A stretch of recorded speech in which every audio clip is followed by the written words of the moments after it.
everyone. This is Cyndy Sandor. I head up marketing at Latent AI. And our mission here at Latent AI is to take the hard work out of bringing AI to the edge. So welcome to our web series. We're doing a number of little fireside chats with some of our key advisors who can give us their unique perspective based on their own professional experience about the edge AI space, and more importantly, why they're advising Latent AI. So today we have a very special guest, and I'd like to welcome Tim Crawford. Hi, Tim. Hey, Cyndy, how are you? I'm doing great, thank you. It's nice to see you again. Always great to see you. Tim is a CIO strategic advisor. He's on the board of several companies, and he's also the host of his own podcast called CIO in the Know. And I will leave a link to his podcast in the description box below so you can check it out. So Tim, I can't do a proper introduction for you. I can't do it justice. So maybe you can tell us a little bit about yourself and your background. I'm not sure I can do a proper introduction either. 30 some odd years in IT, most of that as an IT leader, has taught me a lot of different things and things to do, things not to do. But what's been great about it is I've gotten to see a lot of things that work, a lot of things that don't work. Have a few of those scars to prove it, but able to bring that to conversations like this, and hopefully others can benefit from it too. So most recently, you mentioned CIO and strategic advisor of Avoa. Before that, I was CIO and an IT leader for a number of large, either typically number one or number two in each of their industries over the course of my career. And it's been a fun ride, learning about IT and really kind of seeing these companies hum. And so I'm really excited to be able to apply that to companies in a different way these days, and also with Latent.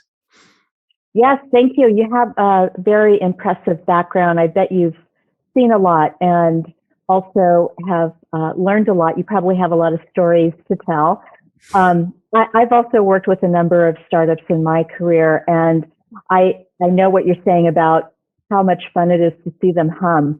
And it's harder when they're not humming. That is true.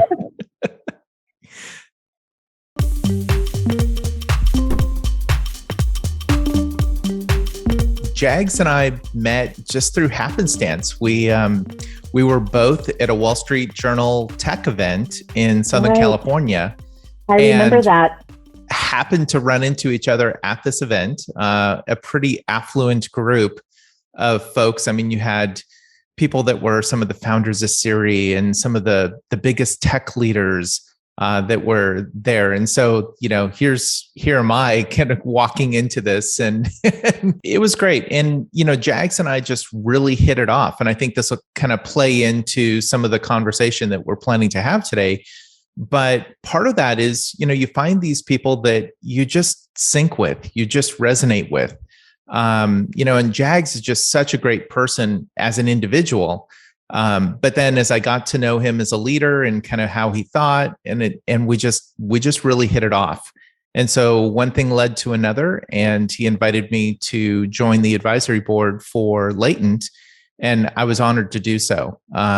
I think there are some really interesting things that Latent at the time was looking at and now is executing on, and just love working with the team.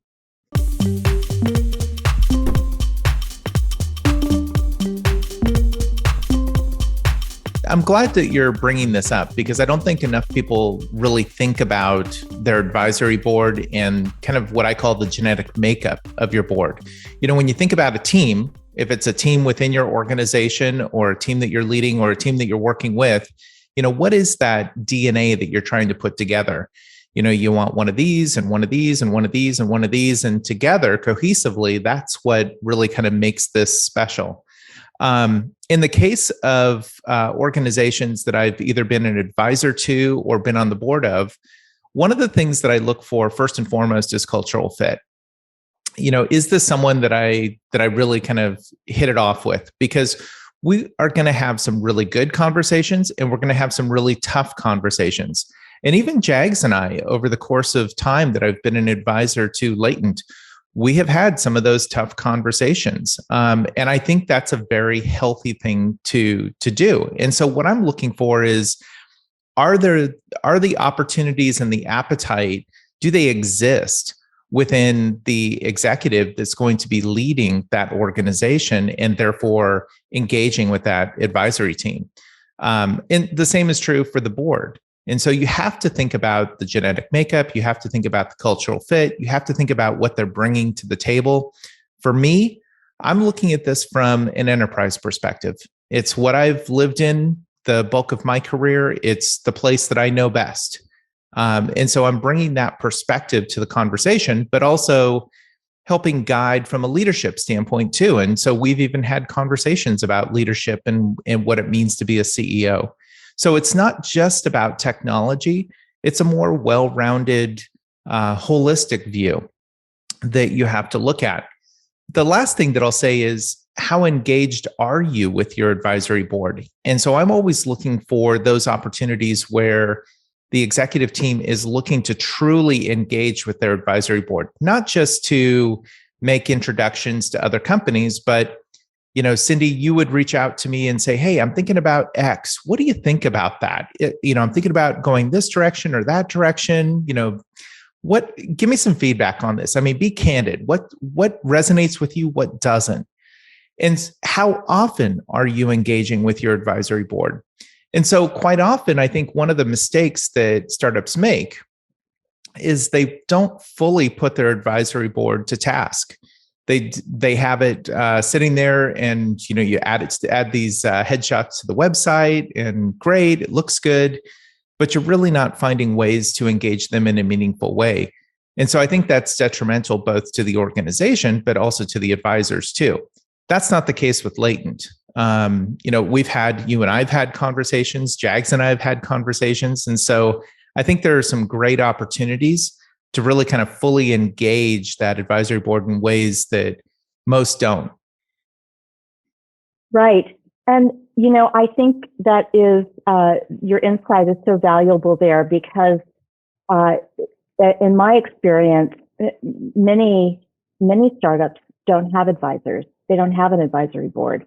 They're relying on their own knowledge, maybe the team of people that they're bringing in to be founders, co-founders, or the startup team, but they don't often have really strong advisory boards. And I have seen many of the startups, as we know, this is a very fragile space. Only, a very small percentage of startups survive. And and the ones that I've seen really succeed have had that infrastructure, that internal advisory infrastructure, and I think most importantly, it's what you said about the leadership team and the CEO being open, knowing when to ask for advice, knowing when to say, hey, I don't know everything.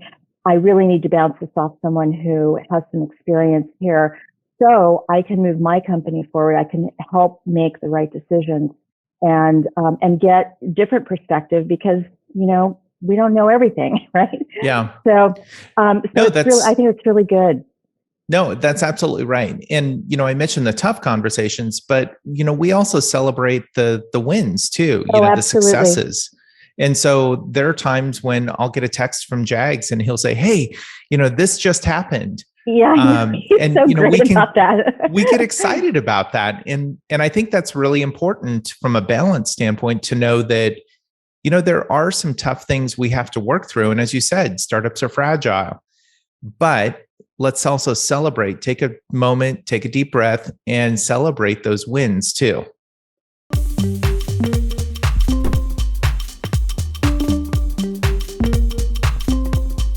Yeah, so I'd say the first thing is buckle up, because I think one of the great things about your first round, not the seed round, but your first true round of funding in Series A, is that it really gives you that shot in the arm, and right. So you'll start to see scaling start to happen. You'll start to see other activities start to happen now that you truly have some serious funding in the bank to be able to, or gas in the tank, if you will, Right. to be able to take the car on the road.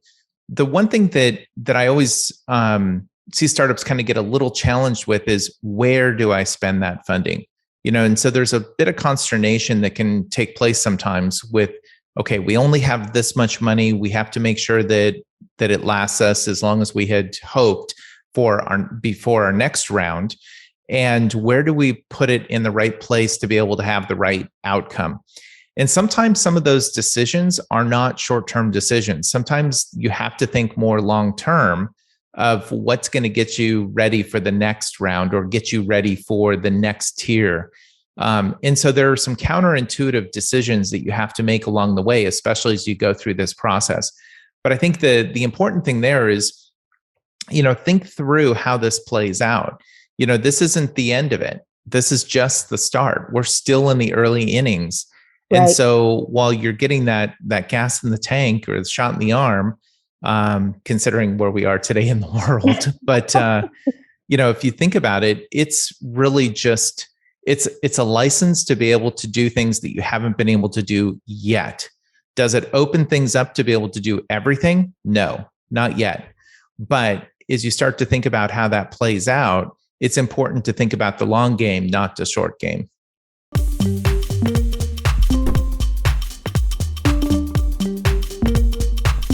Yeah, we probably should talk about you separately, but no, I'm kidding. I require my own episode.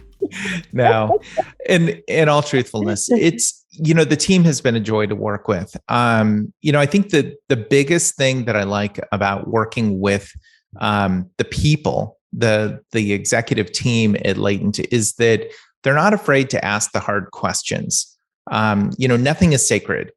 And I think that shows a sign of maturity that most startups don't have. Most startups have a degree of arrogance that comes across as, hey, we got this, we know this, we just need some fine tuning here or there. And that's not necessarily the case here.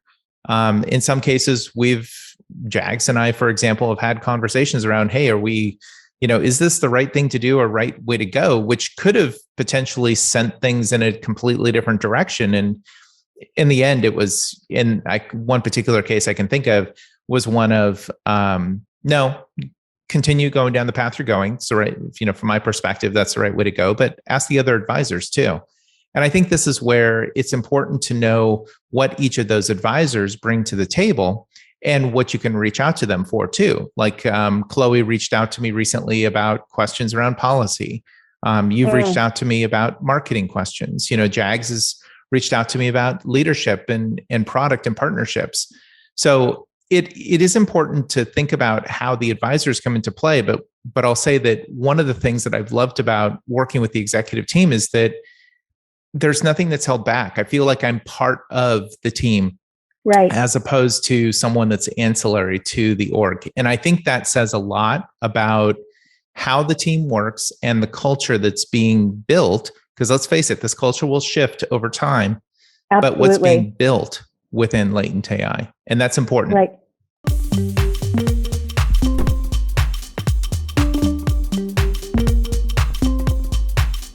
Cyndy, one of the things that I always advise folks in startups, and this is true with Latent AI, and it's been true with past orgs that I've advised or been on the board of, time is not your friend.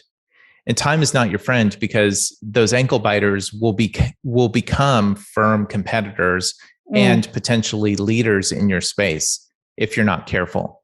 And so it's important to understand, now that you have the gas in the tank, hit the gas, go. Don't wait, go. I think the biggest opportunity for Latent is that you're carving out an area that has wide applicability and in a space, that being edge and AI, that are incredibly hot and only going to get hotter over time. The challenge is that most people don't understand how hot that really is. They haven't gotten there. So you're a little ahead of the curve, which is a good place to be. Right. But I think the biggest challenge, and this kind of unfortunately sits at your feet to a large degree, is you have to be able to communicate it in a way that people are going to understand, that they're going to grok. And so if they don't, they're not going to be spending the money to be able to buy the product and engage the product. But if they get it and see the value, and that I underscore the word value very clearly, if they understand the value to their business and their objectives, then they're willing to spend the money. I see that. I see the potential for latent AI in broad applicability terms.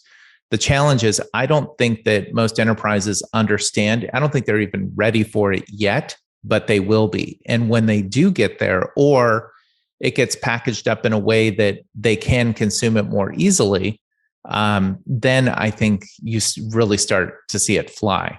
So it's kind of it's a two-way looking at your opportunities, but then also understanding some of your challenges. Your challenges, I would say, first and foremost, is just people understanding what is the value of it, where does it play. Yes, I feel that for sure, and I'm sure you do. I'm sure you do, and it comes back to, especially with those ankle biters, and even as others get more formidable as competitors, you have to understand and be able to communicate very clearly your differentiation. What is unique about what you're doing? What is the opportunity? So it's not enough just to say, "Hey, we're valuable, buy us," or leverage our technology. That's not enough anymore. You have to be able to articulate what's different. How is this really going to be meaningful?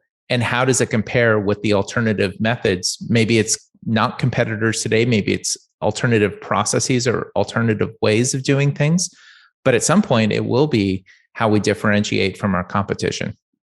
Absolutely.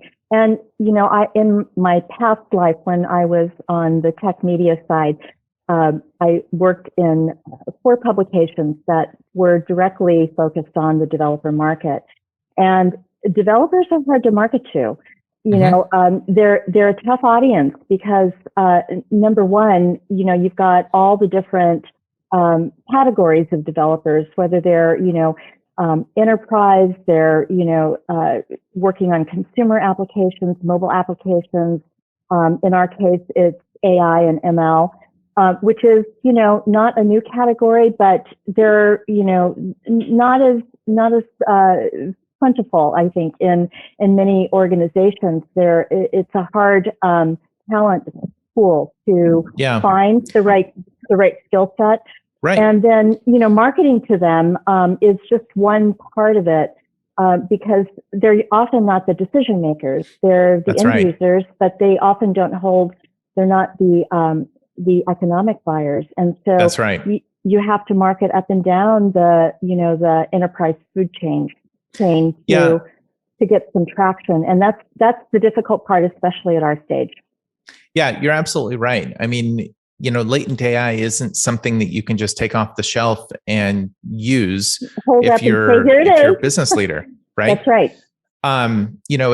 It's not there yet. I think at some point we'll start to see some of that packaging start to take place, but we're not there yet, and that's okay. And I want to make sure that people that are watching this understand that's okay and that's totally normal. The important thing is being able to articulate both up and down the chain of command, whether it's the budget owner that's actually going to write the check to be able to acquire the technology, or if it's the developer that might be the influencer, the internal influencer to that decision. You have to know how to approach them appropriately. And I think this is where you have to understand what's the tactical implementation of it and what is the strategic value of it, and be able to articulate both of those. And sometimes that'll come together, sometimes it won't. But it's important to understand when you bring it together and when you don't, and how you can make it successful internally for them so that they can then take it up the chain and say, hey, you know what? I'm a developer.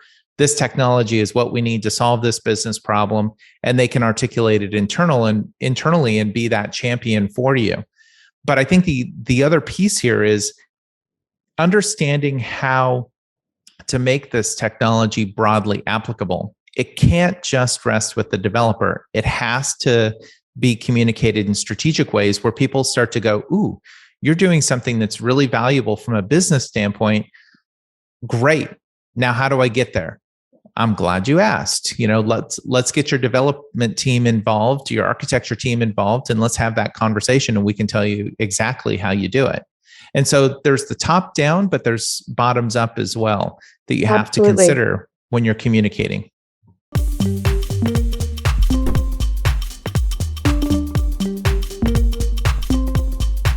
Yeah. So, there are two conversations just recently that took place. One was with Chloe, and we were talking about policies for the org, policies for different things.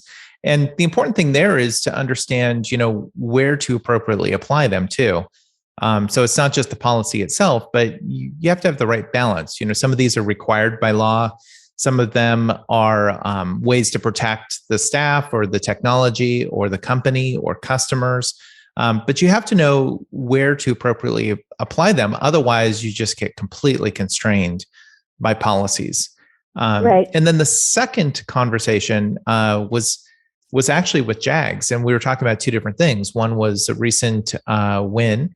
What I call a win is something that was really successful for the org. So we're talking about investment, we're talking about partners, and how do we leverage that or parlay that into other opportunities. And then separately from that, we were talking about IT of all things, because right.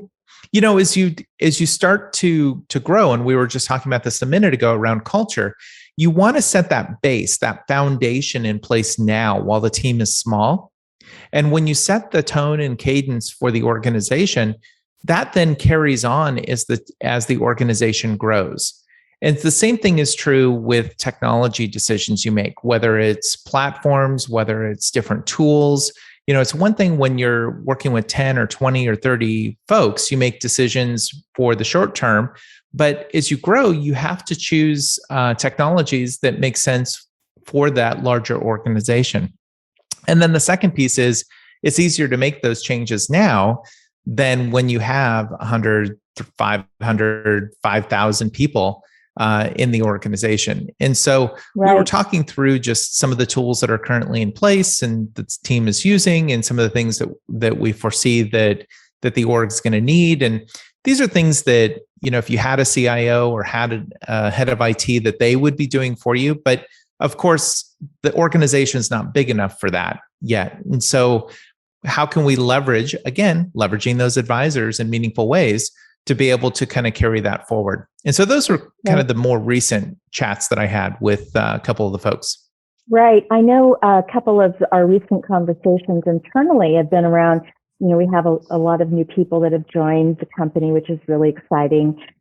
Many of them are recent graduates. And so this could be their first, full-time position, or even interns, right? But one of the conversations we had was around security and privacy.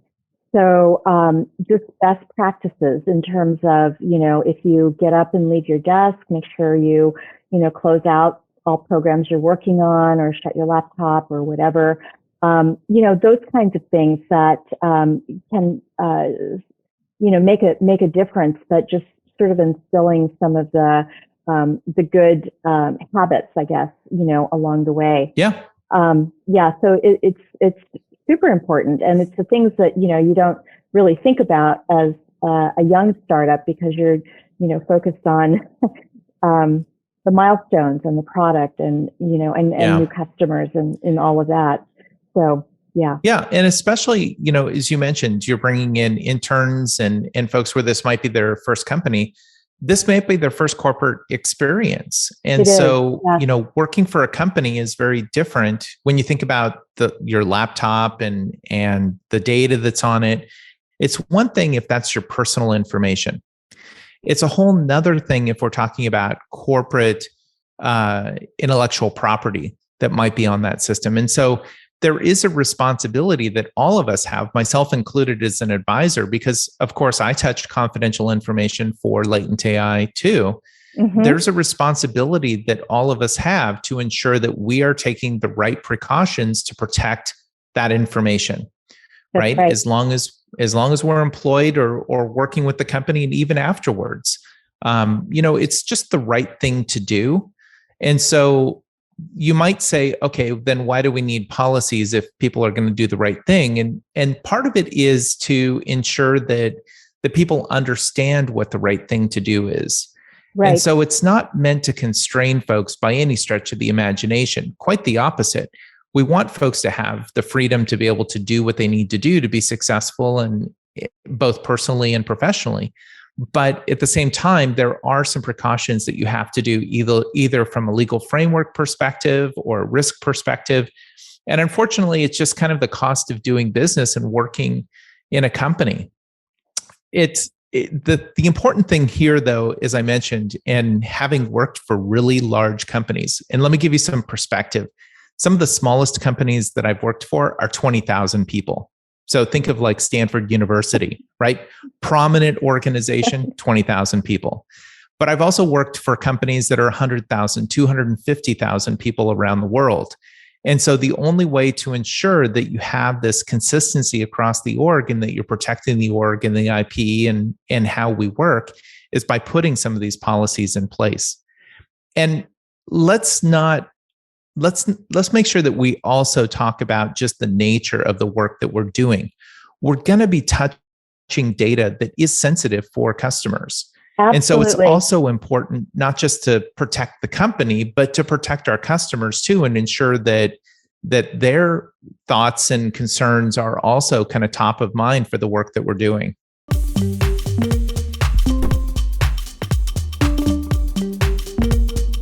I think it's important that, folks just think about what they're doing and what they're working on. And this is a pretty special place, and it's a pretty special space that you're working in. If I had my career to do all over again, this is definitely where I would be.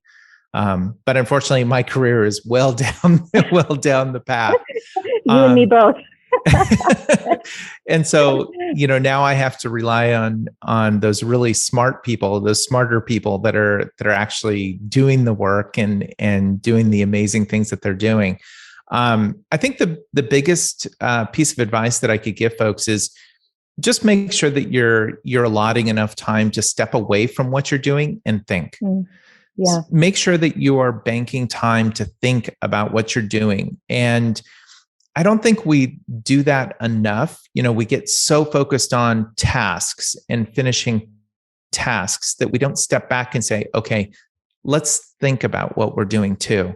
And that's important, not just to the work we're doing, but also to our mental health as well. And so as someone who early in my career, I got burned out. And got really ill, and learned that I just had thrown myself into IT and loved it so much that I had kind of lost who I was and lost what was kind of healthy as a way to work.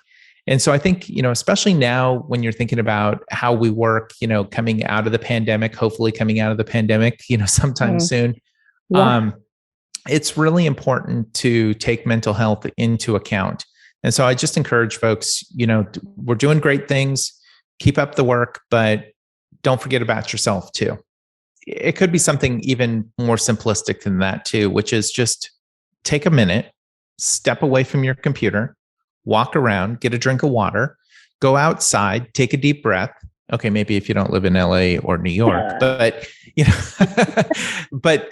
make sure that you are kind of taking care of yourself too. If that means working out, mental health, physical health. So I think there's a good balance to have. We love doing this. I mean, you, me, Jags, the rest of the team, we love it. We just love it in our core DNA. But there's still a balance to be struck there, and we all have to do it, regardless of whether we are just starting our career or we're in the latter stages of our career and thinking about retirement. So it's important to think about that. So that would be the parting words that I'd offer to the team. Thank you.